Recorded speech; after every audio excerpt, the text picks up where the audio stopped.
Hello my dear friends, কেমন আছেন আপনারা সবাই? অনেক বড় হয়ে যাচ্ছে এই জিম করবেট রচিত রুদ্রপ্রয়াগের মানসিক চিতা। আজ পর্ব 11, কিন্তু একটু তো বড় হবেই। প্রথমেই বলে নিয়েছি, অনেক লম্বা কাহিনী লিখেছেন স্যার জিম করবেট। কাজেই আপনাদের একটু অধৈর্য না হওয়ার জন্য অনুরোধ করছি। আমার চ্যানেল কামালের বিবিধ সাবস্ক্রাইব করবেন এবং সাথে থাকবেন। আজকে যে পর্বটি শুরু হচ্ছে সে পর্বটির নাম আতঙ্কের রাত। মানুষ খেকো চিতাটার আর হদিসই খুঁজে পাওয়া যাচ্ছে না। সেই যে পাইন গাছ থেকে নেমে এসেছিলাম, 4 জনের সাথে গ্রামে ফিরেছিলাম সেদিনের পর থেকে। এবড়ো থেবড়ো পাহাড় ছড়ানো এলাকাটায় সে আর ফিরে আসেনি। তার এবং তার প্রাণ বাঁচানো সেই সঙ্গিনীর খোঁজে চষা জমিটার উপর দিয়ে জঙ্গলে মাইলের পর মাইল আমি সন্ধান করে ঘুরেছি, কিন্তু কারোরই কোনো হদিসই পাওয়া যায়নি। এরপর আমি সিদ্ধান্ত নিতে বাধ্য হলাম, চিতা দুটো এদিকে কোথাও নেই। কেননা এই ধরনের জঙ্গলে আমার খুব পরিচিত এলাকা, জঙ্গলের জন্তু আর পাখিদের সাহায্যেই আমি তাদের সন্ধান জেনে ফেলতাম। পাইন গাছের ওপর থেকে আমার ডাক শুনতে পেয়ে মাদি চিতাটা তার নিজের এলাকা ছেড়ে বহু দূরে চলে এসেছিল। আমি অজান্তে তার একটা সঙ্গিনী জুটিয়ে দিয়েছিলাম, আর তাকে সাথে নিয়ে সে আবার নিজের এলাকাতেই ফিরে গিয়েছিল। কিন্তু মানুষ খেকোটা শিগগিরই এই অঞ্চলে ফিরে চলে আসবে।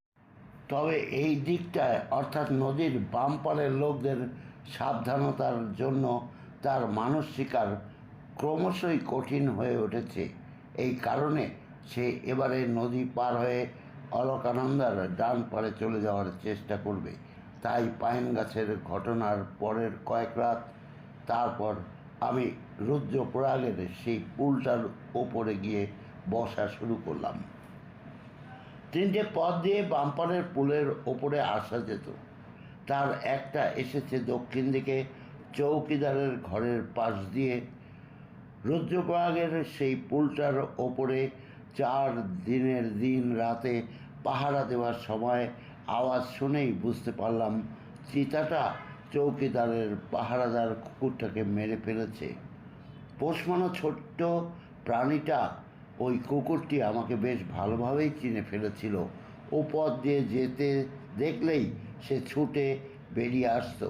কুকুরটা ডাকতো খুব কম, কিন্তু সে রাতে তাকে ঝাড়া 5 মিনিট ধরে ডাকতে শুনেছিলাম। হঠাৎ একটা আর্তনাদ উঠেছিল, এরপরেই তার ডাক থেমে যায়। পরক্ষণেই ঘরের ভেতর থেকে চৌকিদারের গলা শোনা যাচ্ছিল। তারপর চারিদিক সেই চুপচাপ হয়ে যায়। সেটাতে পুলের ওপরের কাটা ঝোপওয়ালাগুলো সরিয়ে রাখা হয়েছিল, কিন্তু পুলটা খোলা ছিল। বাকি রাতটা চিতাটাকে দেখতে পাবো আশা করে ট্রিগারে আঙুল রেখে প্রতীক্ষায় কাটালাম, কিন্তু সে আর পুল পার হওয়ার চেষ্টা করেনি। সকালে দেখলাম কুকুরটাকে রাস্তার উপর মেরে ফেলে রেখে চলে গেছে। খাবারের ছাপ দেখে বোঝা গেল এরপরে চিতাটা টাওয়ারের কাছাকাছি এসেছিল, কিন্তু ভাগ্য এবারেও তাকে সমূহ বিপদের সামনে থেকে অদ্ভুতভাবে সরিয়ে নিল। আর মাত্র 5 পা এগোলেই আমার নিশানার মধ্যে থাকা পুলটার উপরে চলে আসতো, কিন্তু টাওয়ারের কাছ থেকে আর 1 পাও না এগিয়ে সে ডান দিকে ঘুরে বাজারের দিকে মোড় নিয়েছে। কিছুটা পথ গিয়ে আবার আগের পথে ফিরে এসে তীর্থপথ ধরে উত্তরের দিকে এগিয়ে গেছে। সোজাসুজি মাইলখানেক এগিয়ে যাওয়ার পর আমার পক্ষে আর এগোনো সম্ভব হলো না। খাবারের ছাপগুলো আর খুঁজেই পেলাম না। 2 দিন পরে খবর পাওয়া গেল তীর্থপথের 7 মাইল ওপরে একটা গরু মারা পড়েছে। আগের রাতেই কুকুরটা মারা পড়েছিল বলে সন্দেহ করা হচ্ছিল মানুষ খেকোটাই গরুটাকে মেরেছে। গরুটাকে মারার পরের দিন সন্ধ্যার কাছাকাছি এক বাড়িতে হানা দিয়ে দরজা ভাঙার চেষ্টা করেছিল। আমি এই খবর পাওয়া মাত্রই রওনা হয়ে গেলাম। ঘটনাস্থলের খানিকটা আগে রাস্তায় কয়েকজন লোক অপেক্ষা করছিল। তারা জানতো রুদ্রপ্রয়াগ থেকে হেঁটে আমি খুবই ক্লান্ত হয়ে সেখানে গিয়ে পৌঁছাবো, তাই বুদ্ধি করে তারা পৌঁছেই পেতে পারি এমনভাবে এক বাটি চায়ের ব্যবস্থা করে রেখেছিল। আমি চায়ের বাটি হাতে নিয়ে একটা আম গাছের তলায় গিয়ে বসলাম। চায়ের বাটিতে চুমুক দেওয়ার পাশাপাশি ধূমপান করতে করতে লোকগুলোর কাছ থেকে জানতে পারলাম গরুটা চড়তে গিয়ে আগের দিন সন্ধ্যায় পালের সাথে আর ঘরে ফিরেনি। পরের দিন তল্লাশি করতে গিয়ে বেরিয়ে সেটাকে মৃত অবস্থায় পাওয়া যায়। রাস্তা আর নদীটার কাছাকাছি একটা জায়গায় গরুটাকে মেরে খানিকটা খেয়ে ফেলে রেখে চলে গেছে। মানুষ খেকোটার অনেক ঘটনা লোকগুলোর কাছ থেকে শোনা গেল। গত 8 বছর ধরে কে কিভাবে তার হাতের থেকে অল্পের জন্য রক্ষা পেয়েছিল সেসব কাহিনীও তারা শোনালো। একটা ব্যাপারে আশ্বস্ত হলাম যে দরজা ভেঙে মানুষ খেকোটা মানুষ ধরার অভ্যাসটা মাত্র বছর 3 ধরেই চলছে। তার আগে সে ঘরের বাইরে থেকে কিংবা দরজা খোলা ঘর থেকে মানুষ ধরে নিতেই অভ্যস্ত ছিল। তার সাহস বর্তমানে এমন বেড়ে গেছে যে লোকগুলি জানালো অনেক সময় দরজা ভাঙতে না পেরে মাটির দেয়ালে গর্ত খুঁড়ে মানুষ ধরার চেষ্টা করে। দু একজনকে নাকি এভাবেও সে ধরে নিয়ে চলে গেছে। যেই লোকেরা আমাকে এসব কথা বলছিল, সাহসের জন্য এ সমস্ত লোক অনেক খ্যাতিবান। যুদ্ধক্ষেত্রে এরাই বীরত্বের সাথে সর্বোচ্চ সম্মান লাভ করেছে। আমাদের এই সাহসী পাহাড়ি মানুষের অলৌকিক বিশ্বাস বা ভয়ের কথা যারা জানে না তাদের কাছে ব্যাপারটা খুবই অবিশ্বাস্য মনে হবে যে ঘরে কুঠার, কুকরি, এমনকি আগ্নেয়াস্ত্র থাকা সত্ত্বেও চিতাটা কীভাবে দরজা ভেঙে অথবা দেয়াল খুঁড়ে ঘরে ঢোকার সুযোগ পায়। গত 8 বছরের মধ্যে আমার জানা মতে একটা মাত্রই ঘটনা ঘটেছে যেখানে একজন স্ত্রীলোক মানুষ খেকোটাকে বাধা দিয়েছিল। মেয়েটি একা একটি ঘরে শুয়েছিল, দরজাটা ছিল ভেজানো, আটকানো ছিল না। দরজাটি খুলতো ভেতর দিক থেকে। চিতাটা দরজা ঠেলে ঘরে ঢুকে মেয়েটার একটা পা কামড়ে ধরে। তারপর যখন সে তাকে টেনে বাইরে নিয়ে যেতে থাকে সে সময় মেয়েটির হাতে থেকে একটি খড়কুচোয়ার হেসো, আমাদের অঞ্চলে যেটা গন্দেসা নামেই পরিচিত। এই গন্দেসা নামের অস্ত্রটা খুবই ধারালো ছিল। হাত বাড়িয়ে সেটা টেনে নিয়ে মেয়েটি চিতাটার গায়ে কোপ বসিয়ে দেয়। এই সময় দুর্ভাগ্যক্রমে দরজাটা কীভাবে যেন বন্ধ হয়ে যায়, ফলে একটা পা কামড়ে ধরা অবস্থাতেই চিতাটা যখন ঘরের বাইরে চলে যায়, মেয়েটি থেকে যায় ঘরের ভেতরে। বাইরে থেকে জন্তুটার প্রচণ্ড টানে মেয়েটার পাটা তার শরীর থেকে বিচ্ছিন্ন হয়ে যায়। ঘটনাচক্রে এই ঘটনার পরের দিন শ্রী মুকুন্দিলাল এই গ্রামে উপস্থিত হন। তিনি তৎকালীন যুক্তপ্রদেশ বিধান পরিষদের গাড়োয়ালের সদস্য। সেই সময় তিনি নির্বাচনী সফরে বেরিয়েছিলেন। দুর্ঘটনা যেই ঘরে ঘটেছিল সেখানে তিনি একটা রাতও কাটান, কিন্তু চিতাটা সেখানে আর ফিরে আসেনি। বিধানসভায় পেশ করা একটা রিপোর্টে মুকুন্দিলাল জানান যে সেই 1 বছরের মধ্যে মানুষ খেকো চিতাটার হাতে 75টি লোক প্রাণ হারিয়েছে।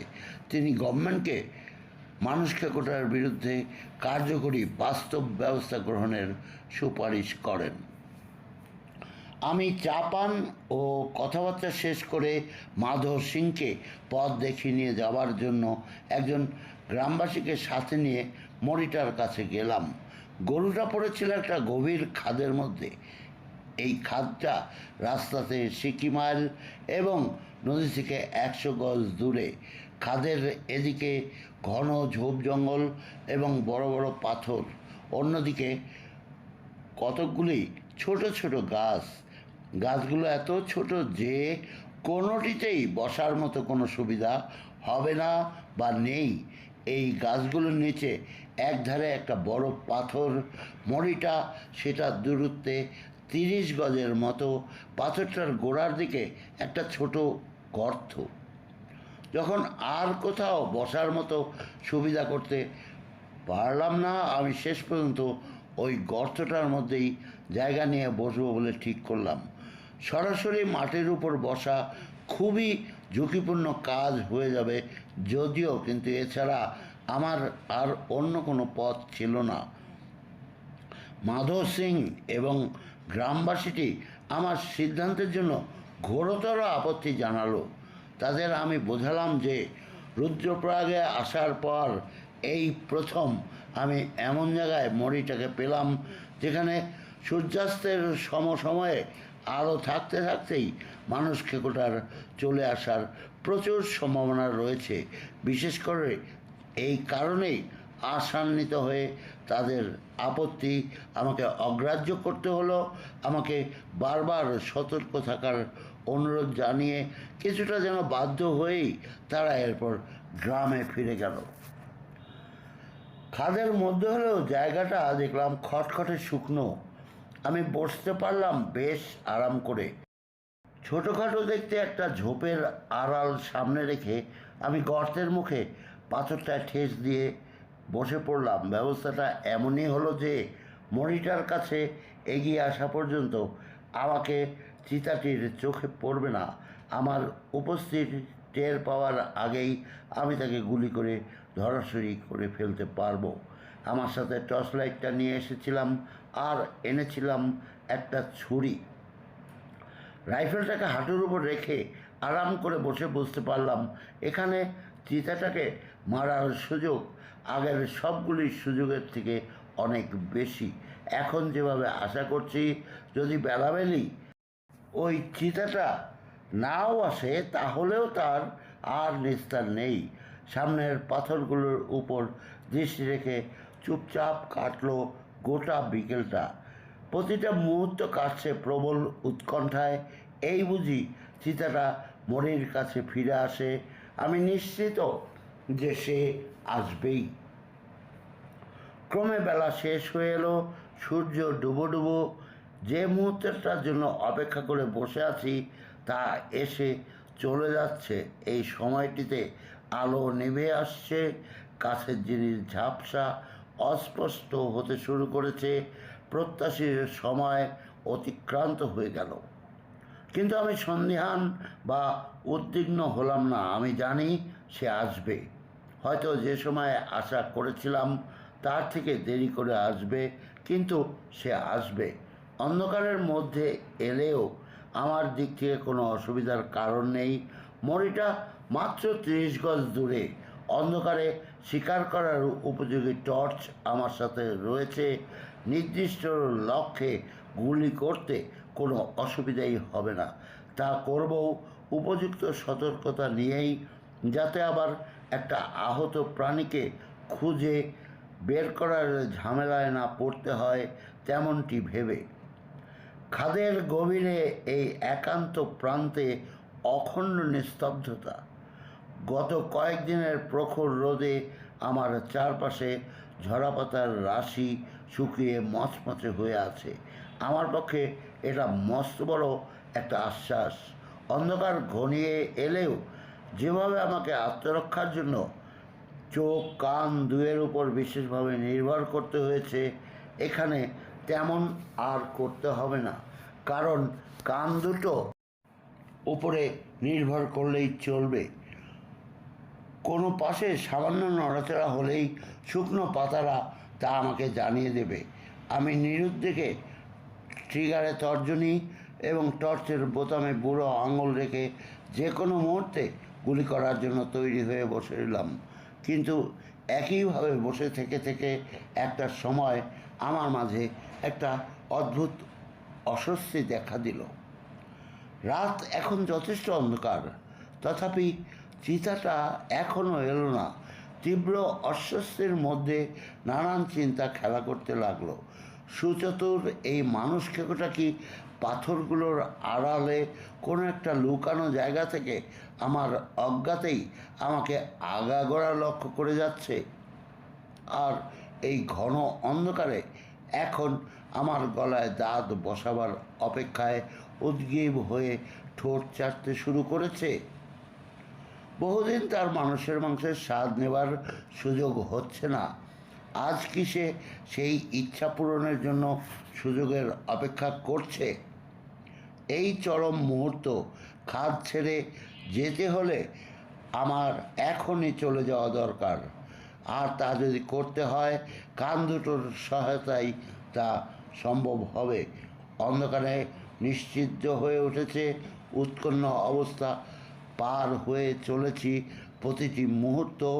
মনে হচ্ছে বহু ঘন্টা ধরে একইভাবে বসে আছি।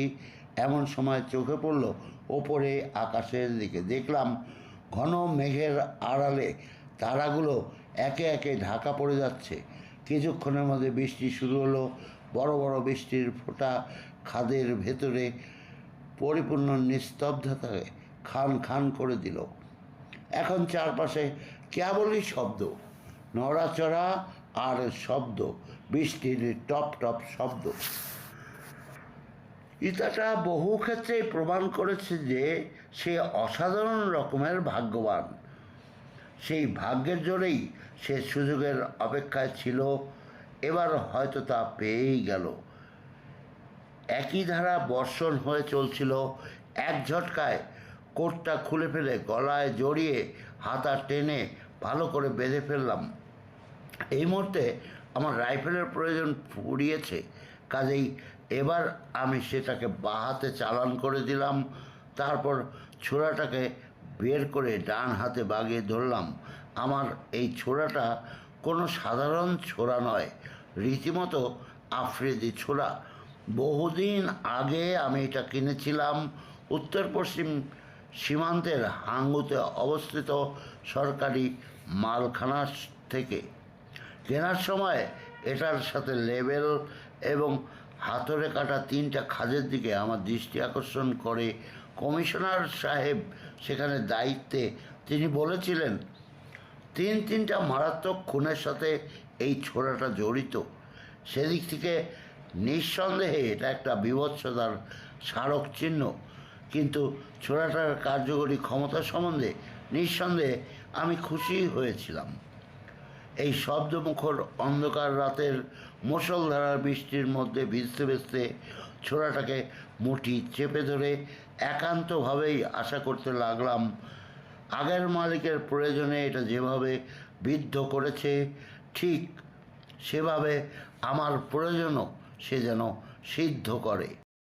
সাধারণ চিতাদের থেকে মানুষখোক হয়ে পড়া চিতার স্বভাবের দিক থেকে অনেকটাই ফারাক।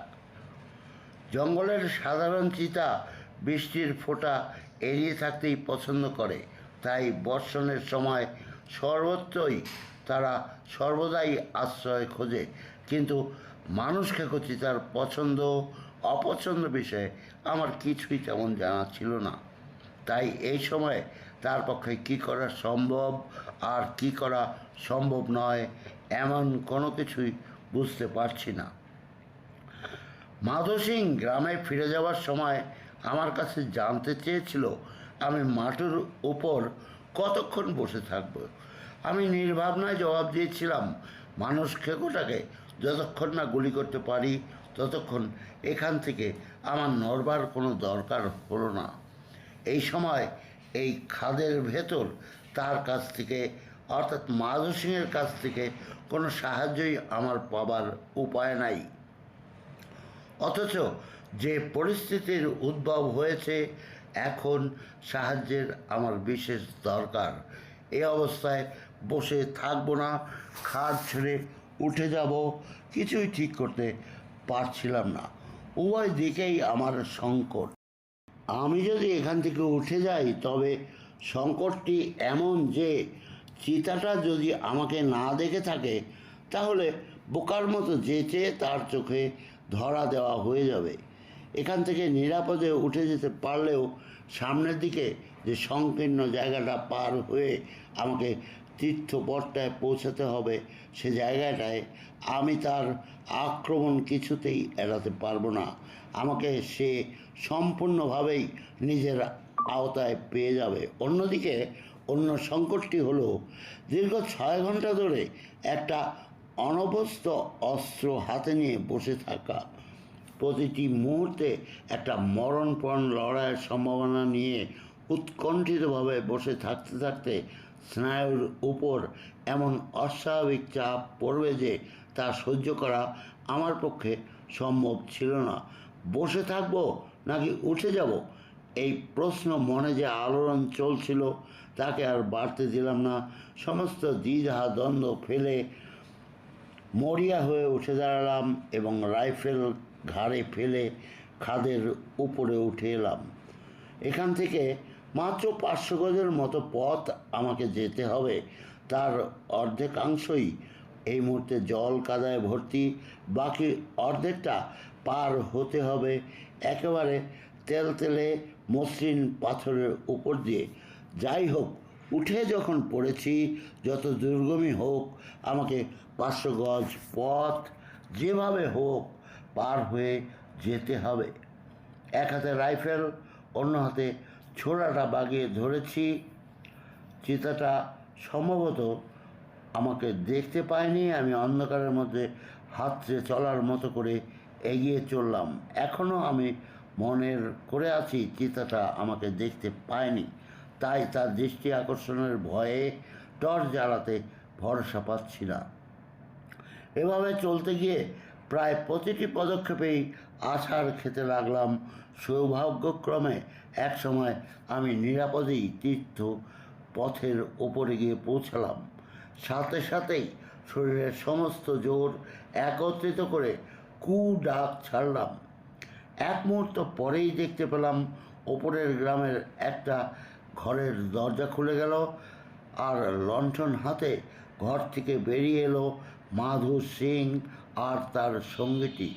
কাছে এসে মাধু সিং বলল, বৃষ্টি নামার আগে পর্যন্ত সে আমার সম্পর্কে কোনো উদ্বেগই বোধ করেনি, কিন্তু তারপর থেকে প্রবল উৎকণ্ঠা নিয়ে লণ্ঠন জ্বালিয়ে দরজার পাশে কান পেতে অপেক্ষা করছিল। সেই অন্ধকার রাতে প্রবল ধারা বর্ষণের মধ্যে দুজন আমাকে রুদ্রপ্রাগ পর্যন্ত এগিয়ে দেওয়ার প্রস্তুতি নিয়ে বেরিয়েছে। আমি আর আপত্তি করলাম না। মাত্র 7 মাইল পথ। আমরা তখনই রওনা হয়ে গেলাম। আগে চলল মাধু সিং, সঙ্গী বাচি সিং, মাঝখানে লণ্ঠন হাতে মাধু সিং, সবার পেছনে রাইফেল হাতে রইলাম আমি। পরদিন সকালে বাংলো ছেড়ে বেরিয়ে মরিটার কাছে এসে দাঁড়ালাম। চেয়ে দেখলাম ঠিক একইভাবে পড়ে আছে মরিটা। কেউ ছয়নি, চিতাটাও না, কিন্তু বৃষ্টি ভেজা রাস্তার ওপরে মানুষ খেকোটার থাবার ছাপ চোখে পড়ল। অবশ্য আমরা তীর্থপথ ধরে রওনা হওয়ার কতক্ষণ পরে সে আমাদের অনুসরণ করে এগিয়েছে তা বোঝার এখন আর কোনো উপায় নেই। ওই রাতটা আমার জীবনের এক গভীর আতঙ্কের স্মৃতি হয়ে রয়েছে। জঙ্গলের জীবনে ভয় অনেকবারই পেয়েছি আমি, দীর্ঘ লম্বা জঙ্গল জীবন আমার। তবুও সেই রাতে যে ভয় পেয়েছিলাম তার কোনো তুলনাই হয় না। সে রাতের সেই বৃষ্টিটা ছিল একেবারেই অপ্রত্যাশিত। তার ফলে আমার প্রতিরোধের সকল পথই বন্ধ হয়ে গিয়েছিল। আত্মরক্ষার প্রধান অস্ত্র রাইফেলটা হয়ে উঠেছিল আমার কাছে একটা ভার বিশেষ, এবং সেটি তখন ছিল নিষ্প্রয়োজনের বটে। জীবন রক্ষার জন্য একমাত্র অবলম্বন যেটা আমার হাতে ছিল সেটা সেই খুনির ছুরিটা। একদিকে এই অবস্থা, তার উপরে কি হয় অথবা না হয় সেই চিন্তায় স্নায়ুর ওপর প্রচণ্ড চাপ ছিল। মানুষকে মুখোমুখি এসে দাঁড়ালে মস্তিষ্ক কতখানি সঠিকভাবে কাজ করত সে বিষয়ে আমার মাঝে অবশ্যই একটা সংশয় ছিল। সে রাতের মতো ভয়ঙ্কর ভয় জীবনে আর আমি কখনো পাইনি। বন্ধুগণ, রুদ্রপ্রয়াগের মানুষ খেকো চিতার 11 পর্বের প্রথম অধ্যায়ের পরে এবার আমি শুরু করছি জিম করবেট লিখিত রুদ্রপ্রয়াগের মানুষ খেকো চিতা পর্ব 1-এর দ্বিতীয় অধ্যায়। আর এই অধ্যায়টির নাম চিতা বনাম চিতা। সেদিন আমাদের অনুসরণ করে ওই ধূর্ত চিতাটা রুদ্রপ্রয়াগ পর্যন্ত এসেছিল। তীর্থপথ ধরেই সে চলে গিয়েছিল গোলাবরায়ের ভেতর দিয়ে। পথের ওপরের যে নালাটা সে কয়েকদিন আগে পার হয়ে গিয়েছিল, সেটা পার হয়ে উঁচু নিচু পায়ে চলা পথ ধরে এগিয়ে গেছে। এটা ছিল একটা সংক্ষিপ্ত পথ। রুদ্রপ্রয়াগের পূর্ব দিকের অধিবাসীরা হরিদ্বার যাতায়াতের জন্য এই পথ ব্যবহার করত, পথ কমিয়ে ফেলার জন্য। সে পথে আর তার পায়ের ছাপ অনুসরণ করা সম্ভব হয়নি। কেদারনাথ ও বদ্রীনাথে প্রতি বৎসর প্রায় 60,000 তীর্থযাত্রীর সমাগম হয়, কিন্তু এই তীর্থযাত্রী ছিল সব মৌসুমি ব্যাপার স্যাপার। বছরের একটা বিশেষ সময়ে তীর্থযাত্রীরা এখানে আসতে পারতেন। যাত্রা আরম্ভ ও যাত্রীদের যাতায়াতের সময়সীমা নির্ভর করে প্রধানত তুষারগলা এবং দ্বিতীয়ত তীর্থ দুটো যেসব উঁচু পাহাড়ের ওপরে অবস্থিত সেই সব এলাকা তুষারপাত, এই দুটো বিষয়ের উপর। তীর্থযাত্রার সময়টা জানার জন্য সারা ভারতের তীর্থাবিলাসী পুণ্যার্থীরা উন্মুক্ত হয়ে থাকতেন। মাত্র কয়েকদিন আগেই বদ্রীনাথের প্রধান পুরোহিতের এক তারবার্তা পাঠিয়ে প্রতীক্ষারত তীর্থযাত্রীদের জানিয়েছিল যে তীর্থপথগুলো খুলে গিয়েছে। সেই অনুসারে তীর্থযাত্রীদের সমাগম শুরু হয়েছিল। গত কয়েকদিন ধরেই তীর্থযাত্রীদের ছোটোখাটো দল রুদ্রপ্রয়াগের ভেতর দিয়ে চলতে শুরু করেছে। সম্প্রতি এই পথটা তীর্থযাত্রীদের কাছে ভীতিসংকুল হয়ে উঠেছিল। গত কয়েক বছরের মধ্যে মানুষ খেকোটা এই পথের উপর অনেকগুলো তীর্থযাত্রীর প্রাণ নিয়েছে। ব্যাপারটা একরকম নিয়মিতই হয়ে দাঁড়িয়েছিল। আর তীর্থযাত্রার মৌসুমে মোটামুটি একটা নির্দিষ্ট পথ ধরেই মানুষ খেকোটা ঘোরাফেরা করত। এই সময় তীর্থপথ ধরে এগিয়ে তার এলাকার একটা সীমানা পর্যন্ত গিয়ে পথ থেকে সে নেমে যেত। তারপর রুদ্রপ্রয়াগের পূর্ব দিকের পাহাড়গুলোর উপরের গ্রামগুলোর ভেতর দিয়ে ঘুরে রুদ্রপ্রয়াগের 15 মাইল পর্যন্ত উপরের দিকে সে যে কোনো একটা জায়গায় গিয়ে আবার রাস্তায় নেমে পড়ত। মোটামুটি এটাই হয়েছিল তার বাধা ধরা চলার পথ। এভাবে প্রায় বৃত্তাকারে পথ ঘুরে আসতে সময় লাগত বিভিন্ন রকম, কিন্তু গড়ে প্রতি 5 দিন অন্তর তার পায়ের ছাপ আমার নজরে পড়ল। রুদ্রপ্রয়াগ ও গোলাবরায়ের মধ্যবর্তী রাস্তাটার উপর আমি দেখতে পেলাম। এই জায়গার ওপরেই এবারে তার সাথে আমার মহড়ার ব্যবস্থা করার পরিকল্পনা নিলাম। বাংলায় ফেরার পরে একদিন পছন্দ মতো একটা জায়গা দেখে নিলাম, যেখান থেকে রাস্তাটার উপর নজর রাখা চলে। দুরাত সেখানেই একটা খড়ের গাদার উপর বসে পাহারা দিলাম, কিন্তু চিতাটার সাক্ষাৎ মিলল না। এদিকে 2 দিন ধরে আশপাশের কোনো গ্রাম থেকে তেমন কোনো খবরও এলো না। অথচ আমার একটা খবর পাওয়া অত্যন্ত জরুরি। তৃতীয় দিন সকালে আমি তীর্থপথ ধরে 6 মাইল নেমে গিয়ে আশেপাশের গ্রামগুলোর খোঁজ খবর করলাম, কিন্তু সেখানেও কোনো প্রকারের হদিশই পাওয়া গেল না। যাতায়াতে 12টা মাইল হাঁটার পরিশ্রমী বৃথা হলো। আমি বাংলোয় ফিরে এলাম দুপুরের দিকে। যথেষ্ট দেরি করেই প্রাতরাশ নিয়ে বসলাম। এমন সময় দুজন লোক এসে উপস্থিত হলো চিতাটার খবর নিয়ে। জানা গেল রুদ্রপ্রয়াগের 18 মাইল দক্ষিণ পূর্বে ভৈসোয়ারা গ্রামে আগের সন্ধ্যায় একটা ছেলে মারা পড়েছে।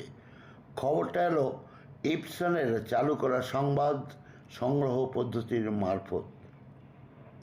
খুব দক্ষতার সাথে শীতের সময়টাতে ইপসন এই পদ্ধতি চালু করেছিল। মানুষ খেকো উপদ্রুত এলাকায় মরির খবরগুলোর জন্য বিভিন্ন ধরনের পুরস্কার দেওয়ার ব্যবস্থা ছিল। ছাগলের জন্য 2 টাকা থেকে শুরু করে মানুষের জন্য 20 টাকা পর্যন্ত ছিল পুরস্কারের হার। এই অঞ্চলে পুরস্কারগুলোর জন্য রীতিমতো প্রতিযোগিতা চলে। এর ফল হয়েছিল যে যথাসম্ভব কম সময়ের মধ্যেই খবরগুলো আমাদের কাছে এসে পৌঁছতো। আমি খবর শোনার পর লোক দুটোর হাতে ঘোষিত পুরস্কারের 10 টাকা করে দিয়ে দিলাম। তখন একজন আমাকে জানালো সে আমাকে পথ দেখে ভৈসিয়ারা পর্যন্ত নিয়ে যাবে। দ্বিতীয়জন জ্বর গায়ে নিয়েই এসেছিল, সে জানালো রাতটা সেই রুদ্রপ্রয়াগেই কাটাবে। জ্বর গায়ে আজই আবার 18 মাইল হেঁটে যাওয়া তার পক্ষে মোটেই সম্ভব হবে না। প্রাতরাশ খেতে খেতেই লোক দুটোর সাথে আমি কথা শেষ করলাম। বেলা 1টা বাজার কিছু আগে আমরা রওনা হয়ে গেলাম। আমি সাথে নিলাম রাইফেল, কয়েকটা কার্তুজ ও টর্চ লাইটটা। ইন্সপেকশন বাংলোর কাছে রাস্তা পার হয়ে আমরা ওপাশের খাড়া পাহাড়টা ধরে এগিয়ে চললাম। চলতে চলতে আমার সঙ্গীটি জানালো অনেকটা পথ যেতে হবে। অন্ধকার হওয়ার আগে আগেই পৌঁছতে পারলে সব দিক দিয়েই নিরাপদ। মোটেই অন্ধকারে পথ চলা নিরাপদ নয়। আমিও সেই কারণে খাওয়ার পর সময় নষ্ট করিনি। নেহাত নিরুপায় না হলে খাওয়ার ঠিক পরেই আমি কখনো পাহাড়ে চড়ি না। কিন্তু এখন পাহাড়ে তো চড়তে হয়েছেই, আবার চলতে হবে পূর্ণ গতিতে।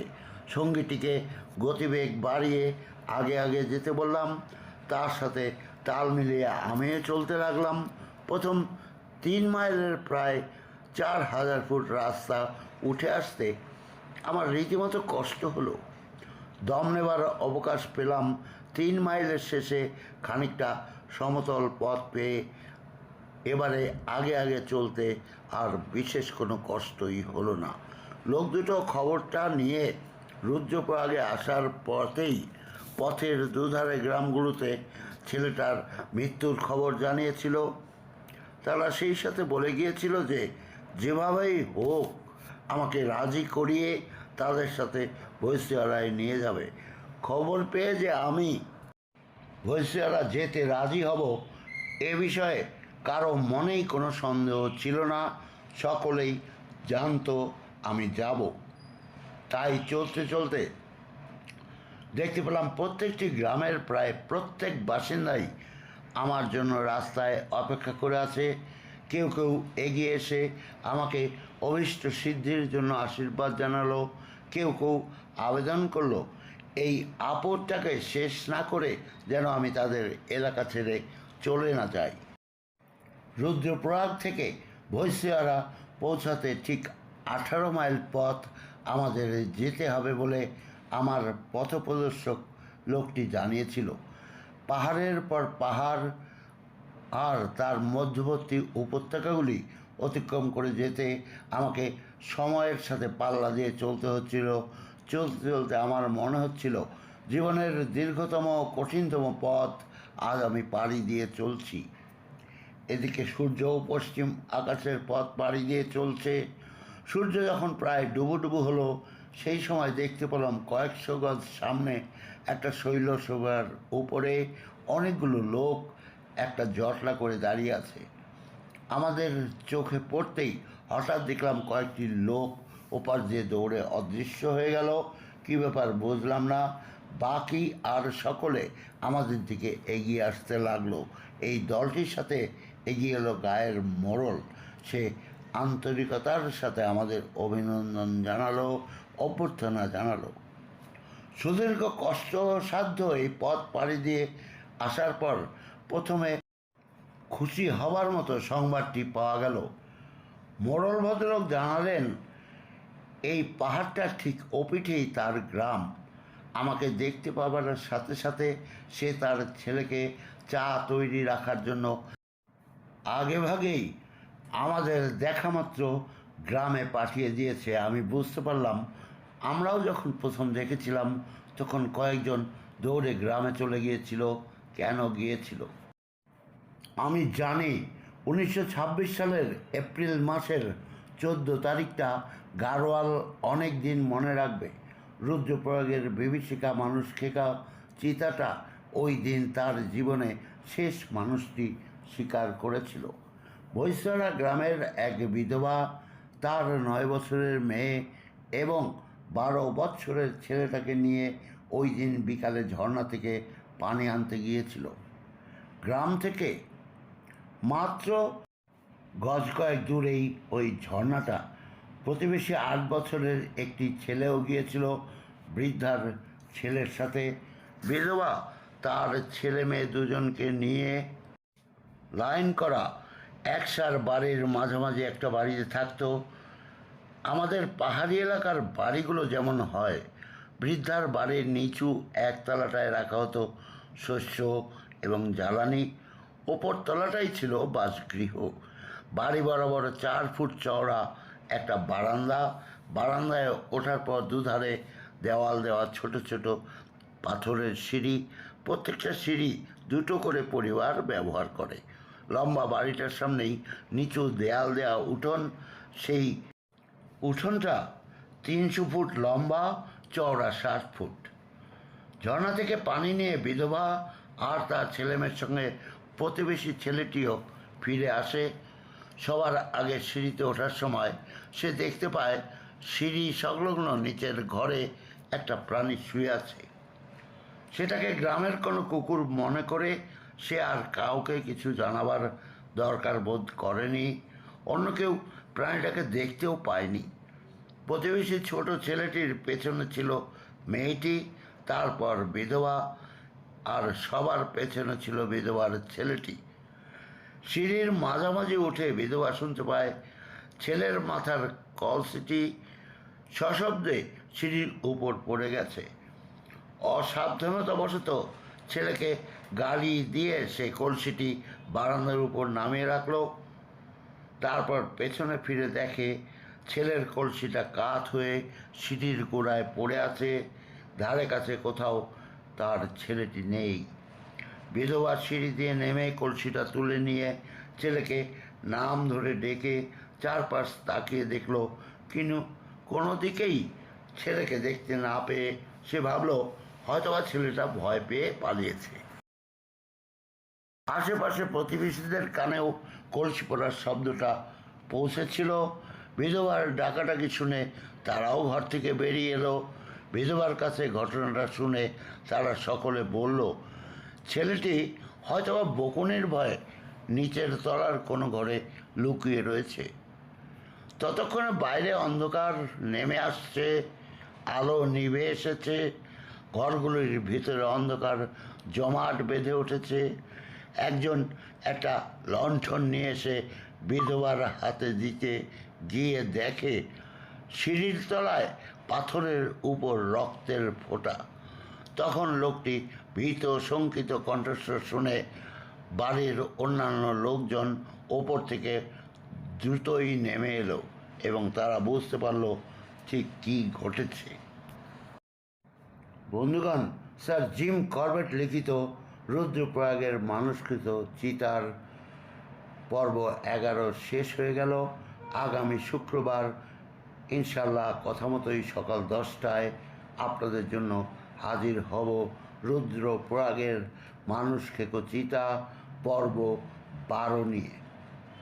আমার চ্যানেলটি সাবস্ক্রাইব করবেন, কামালের বিবিধ চ্যানেলের সাথে থাকুন। এতক্ষণ যে আপনারা আমার সাথে থাকলেন এ কারণে আপনাদের অশেষ ধন্যবাদ।